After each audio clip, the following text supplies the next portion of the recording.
Hello, everyone. My name is Eric Childress, and I'm the Community Manager for the Metadata Community at OCLC. It is my pleasure to welcome you to this inaugural OCLC Cataloging Community meeting. Before we get started, some quick housekeeping items. For those of you on the phone, we've automatically muted you. If you're listening to audio through your computer and you experience problems, you can dial into the teleconference. We will provide the teleconference number in the chat panel. Closing other applications on your workstation may help improve the quality of the broadcast. When the presentations are complete for each session, presenters will respond to questions you've submitted in the chat panel. A note about chat: when you submit a question through the chat panel, please submit it to all participants. Please note that your question will be visible to everyone attending this session. After today's event, we will send out a link to a recording of the presentation to everyone who attended, as well as those who registered for the event but could not attend. We will also post the recording in the Community Center and on the AskQC help page. Today, I'm joined by many of my colleagues and members of the OCLC community. Allow me to introduce our Master of Ceremonies for today's event, Nathan Putnam, Director of Metadata Quality at OCLC. With that, I'm going to transfer control to Nathan and let him begin the presentation. Hello, everyone. Thank you, Eric, for the introduction. As he said, my name is Nathan Putnam, and I am the Director of Metadata Quality here at OCLC. This session today expands on the expert cataloging community sharing session that we typically hold at both ALA Annual and Midwinter. And this will provide an opportunity for catalogers to share information with other catalogers. We have a great schedule lined up for you today with informative presentations, and we're going to break it up into two halves. So the first half, we're going to look at reviewing the LCSH Tentative Monthly Lists and the WorldCat Metadata API. We'll take a quick short break and then move into the second half of our program, where we'll have a panel discussion on the OCLC member merge program, and then what we typically hold at ALA, the OCLC cataloging news and various cataloging updates. Repeating a little bit what Eric just said in terms of WebEx, if your computer audio is not working, please dial in by phone. And a reminder, please use all participants to the chat so that we can see the session. We will have in between each of the speakers just a little trivia question that will be done via the WebEx polling. For those of you who have been able to attend the expert cataloging community session, we felt that this was good to continue kind of a break between the different presentations for something a little lighthearted. After the event, and it looks like some of these questions are coming in through chat, we will make the recordings available for each session, along with the slides, cataloging news that Jay White will talk about later on in the session. And then we have OCLC staff taking notes for each of the sessions, and we'll provide those as well. And it'll include the question and answers that are provided. You will also receive, as registrants, an email from WebEx about these, the recording sessions and slides, when those are all available. We'll also be sending the notifications out to various listservs, and there will be postings in the Record Manager and Collection Manager Community Center sites, as well as our AskQC help site.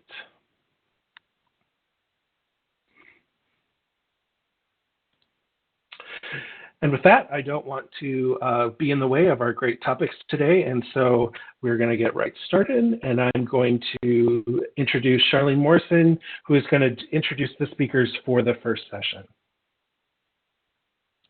Thanks, Nathan. I'm very excited to introduce our speakers for this session. Brian Stearns is a cataloging librarian at the University of Alberta, focusing on special collections resources and authority work. He is the current chair of the ELEC Subject Analysis Committee, has been an active contributor to the PCC for 5 years, and is also a participant in the OCLC Member Merge project. Candy Riley is a manager of metadata services at MARCIVE, Inc. She started as authorities librarian and continues to oversee the company's NACO participant section, contributing NACO records as well as instructing staff on NACO procedures and emerging cataloging guidelines. She is the ELEC's Subject Access Committee intern, as well as a member of the Elect Subject Access Committee Subcommittee on Faceted Vocabulary and the recently discharged PCC Communication Board. So now I'll hand it over to Brian and Candy. Thanks. As mentioned, Candy and I are involved with the Subject Analysis Committee of ALA, and we are going to discuss our committee's work reviewing Library of Congress's tentative lists of subject headings. At our committee's midwinter meeting in January of this year, we discussed ways that we could be more engaged with the broader subject community. One of the main possibilities that we identified was to begin reviewing, as a group, LC's tentative subject heading lists. We identified this as useful work because subject headings are in any domain of knowledge, and many of our members or liaisons have specific domains of knowledge. Also, LC staff are very busy and do not have expertise in every subject area. There are many proposals to review, so our comments are helping to assist them. Finally, as a committee concerned with aspects of subject analysis, we use this work to advocate for the importance of specific terms that may be proposed. Here you can see the process from start to finish. We get involved at step 3. So, of course, some of our members are very active with subject headings themselves, and they start at the beginning. We find out whether our comments were helpful at step 5. For the process, first, Library of Congress publishes a list of tentative subjects. These may be new terms or revisions to existing subject headings, and revisions may not even include the term themselves. The list includes the subject heading, used for terms, related and broader terms, and scope notes, and it does not include citations or catalogers' comments. If the term is not obvious from the list, that may be an indication that it needs to be changed, such as having a scope note added. And here you can see a few examples of what the tentative list looks like. LC publishes their summary of decisions after their monthly editorial meeting, during which they discuss all the terms. Any proposal that is not accepted is included in the summary of decisions, with LC marking them according to their disposition. That is either not approved because the term is not appropriate for inclusion, not necessary because the term is not needed for the resource being cataloged, or because the concept is already included in LCSH, resubmit because the proposal may be incomplete or may not be evaluated, may not be able to be evaluated, or withdrawn. A few weeks after the summary of decisions is published, the approved list is then published. New subject headings are now ready to be used. And here again, we can see a very similar looking list with the proposals that are now real subject headings. LC's subject heading manual includes an instruction sheet for evaluating proposals. Here are some of the guidelines that they include for consideration. When we are reviewing the list, we try to keep these guidelines in mind, and we try to respond to these answers, these questions. So now I will turn it over to Candy. We have some examples of comments SAC sent in for tentative headings and LC's decision on those tentative headings. The first example is from list 2003, which is the March list, and the tentative heading was temporary immigration.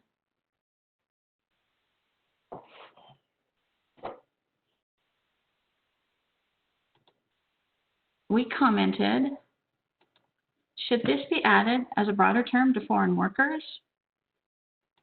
And SAC decided, their editorial decision, the topic of temporary immigration may be handled by the assignment of two terms, emigration and immigration, and temporary workers. The proposal was not approved. So in this case, our comment was not mentioned in LC's editorial decision, so we have no idea if we were on the mark or way off. That didn't stop us from sending in more comments. The next example is from the same list in March, and the heading was Kiam Siang Day. Our comment this time, shouldn't an observatory be established in the NACO authority file rather than LCSH per H405? And LC decided that the work being cataloged is about an ancient astronomical observatory. Observatories should be established in the name authority file per H405. The proposal was not approved. So our comment this time is a comment on procedure and instructions and was in alignment with LC's decision on this tentative heading. This tentative heading was for post-truth. Our comment from SAC was, I'm not sure that post-truth is useful. This tactic has always existed, but has not always been called this. In a similar vein to us subsuming the negative of something under the positive, e.g. works about pi being bad are entered under pies, I think this should just be a reference under truthfulness and falsehood. And LC decided post-truth was added as a use for on the heading truthfulness and falsehood. The proposal was not approved. Our comments here mention precedents for headings used in similar situations, which did mirror LC's thinking. This example is from the April list 2004, nomophobia, no mobile phone phobia. Here are entered works on fear of separation from a cell phone. We commented this time, should the first 450 be no mobile phone phobia, i.e. not capitalized? A period is needed at the end of the scope note. This heading was actually approved, and it looks like LC removed the capitals from the first use for, and they did add that period. So for this tentative heading, we commented on grammatical matters, and LC did approve the heading with the capitalization and punctuation we recommended. Our last example is Pua Lake Watershed, Nepal. Here are entered works on the area drained by Pua Lake, Nepal. This heading is not valid for use as a geographic subdivision. Our comment was, I don't think LC makes a scope note in this situation. And the 667 is not correct. This heading is valid as a geographic subdivision, and a 781 is needed. LC approved this heading. They removed the 680 and the 667, and they did add a 781. Our comments for this tentative heading were on the structure of the proposal itself. These comments were reflected in the approved heading.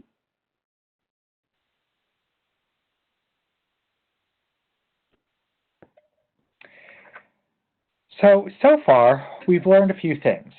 We've only been doing this for a few months. So we've only seen 2 or 3 lists move all the way from tentative lists to approved headings. Nonetheless, we've learned a few things.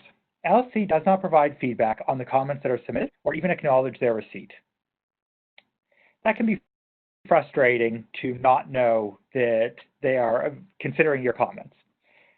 But for our purposes, we asked LC how they think the process is working. Although they indicated that our comments have led to a different decision than what they would have made anyway, they did emphasize that our comments are helpful because they can confirm their thoughts. For example, if they think that a proposal is unclear and one of our comments is about confusion regarding the term, they can be more confident that they're correct. And our comments also have provided wording for the summaries of decisions. So sometimes they have taken the wording we have provided and incorporate that into their summary of decisions. What else we've learned? Reviewing these lists really does not take very long. We have a committee, thankfully, so with more people reviewing the proposals, more issues may be identified. All of our members who have participated in this work seem to have focused on different elements. Some are focused on hierarchies and relationships between terms. Some are focused on formatting and structural issues, and some are good at identifying when scope notes are useful. Most of our comments so far have been limited to structural issues, such as references or scope notes, rather than the more philosophical question of whether a term is necessary. Additionally, so far most of our comments have not involved advocacy, where we could amplify the usefulness of a term or urge reconsideration for terms that have not been approved. As we continue, though, we may become more comfortable with making more of those types of comments. The final thing that we have learned is that it is rewarding to review the summary of decisions and see notes similar to the comments that we have provided, and that anyone can review and comment on these lists. Here's some links that are relevant to get involved with this work. Thank you. Thank you, Brian and Candy. So we want to allow questions in the chat box. If you could send them to all participants, that would be great. In the meantime, I'll just point out to Brian and Candy that we did have some stuff in the chat. One highlighting the summary of editorial decisions is very fascinating, that he recommends everyone checking it out. And then a comment that it's great that that SAC is doing this work. So some questions that did come in. One of my proposals for 2005 was rejected. Does SAC see a role in dealing with rejections? I will say that I think we could help with that. I think it would depend on why the proposal was rejected. But I think it might be something that would be interesting for our committee to sort of, try to help LC reconsider some decisions. I know that sometimes they do rethink their initial thoughts. And I see that you did put the link slide back on. A couple of people had requested that, and I'll just confirm again 2 things. One, the session is being recorded, and you will have access to those slides as well. So you can click on some of these more lengthy links. And Brian, I think I heard you start to breathe in before I interrupted you. Do you have another comment or? No, I think I was done on that. Okay, just making sure. Are either of you aware of other organized groups that review these proposals? I see somebody else has answered that the Music Library Association Cataloging and Metadata Committee reviews music proposals. I'm not sure other groups that do this sort of work.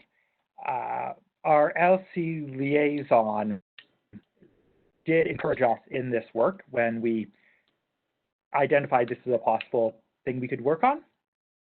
And I think that really was because they don't get too many comments in general. Our committee has an advantage of having representatives from many different other cataloging communities. So we have a lot of domain knowledge. So we have, art and music and law, for example. And then there's a comment in here that when entering a proposal in the SACO form, the 667 seems to show up if the 781 is forgotten. So the recommendation is that it's helpful to remember to put in the 781.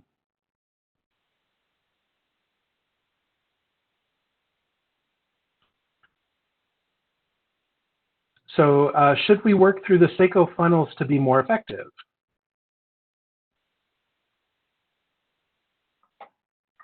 That's a good question. I'm not sure the answer to that. Many people, if you submit more proposals, if you submit enough proposals, you can be an independent submitter. I think the funnels can definitely be useful with some of the structural issues if somebody's not used to submitting proposals. And I know that many of the funnel coordinators are very, very helpful to reach out to provide feedback as they're creating the proposal. So it can be useful in that way. And then a comment and a question. LC asked for feedback, but the community would be more likely to provide feedback if it was acknowledged in some sort of way. And so have you had any conversations, or is there a way the cataloging community can make a statement to LC asking for feedback? We have not had questions with LC. We have our committee meeting coming up soon. And I think that would actually be a really good thing to bring up. I will say would be nice to have that more direct feedback of, thanks, and, we'll consider this, rather than just waiting a few months and seeing, oh yeah, the summary of decisions looks very similar to what we had written down. So yeah, I think that will come up during our discussion for our committee. Do you publish the SAC comments publicly somewhere?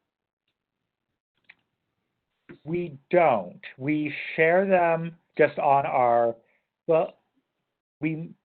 I think our email discussion list is actually open to anybody who wants to subscribe. So in that sense, we do, because we share everything to our SAC discussion list. And then Candy compiles all of that, and we send it off. And our final question for this group is there a way to get notified when new lists are up, or a regular date each month when they could be checked out? They are published there is a SACO list, and they're published to that when they are distributed. LC doesn't share the feedback that they receive either. Yep. And then do you need to be a PCC member to make comments? I don't think so. No. Okay, thanks. So in the interest of time, I would like to thank Candy and Brian for their presentation. As I said, we will have these notes. We'll have notes from this session along with the question and answers, and we will provide links. We can work with Brian and Candy to get kind of the SAC information for their emails, in addition to the links of where the lists are posted by the Library of Congress. And with that, Eric, if you could pass the ball back to me. There we go. We are going to do our first round of trivia. And so this is done doing through WebEx polling. Eric is going to release the poll, and he will. You'll get a little pop-up, and you'll be able to participate. This is just meant to be a little fun, a fun activity to break up the speaking throughout the thing. So our first question is, in OCL's fiscal year 20 through May, how many records were processed by our member merge participants? And if you're thinking, Nathan, how can you ask this? We haven't heard about the member merge participants yet. For those of you who were on earlier, you would have seen this statistic fly by. So we did let everyone know.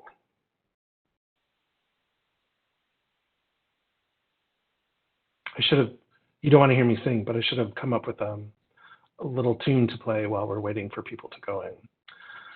All right, so the results have been displayed, and I will let you know that our member merge participants processed 50,000 records in the last 11 months, which is an amazing contribution to helping minimize the number of duplicate records within WorldCat. So thank you for participating in the poll, and also thank you to our member merge participants and the hard work that they're doing. The panel in the second session will give more updates on this.